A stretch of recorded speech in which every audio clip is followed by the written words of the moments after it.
تبارك الذي جعل في السماء.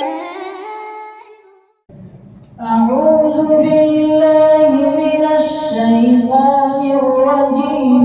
بسم الله الرحمن الرحيم.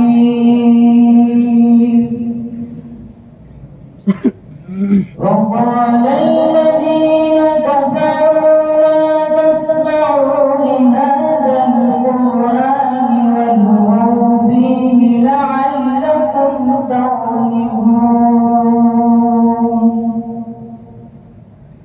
فلنذيقن الذين كفروا عذابا شديدا ولنجزينهم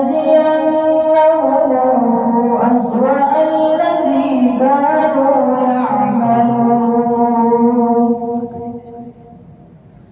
ذلك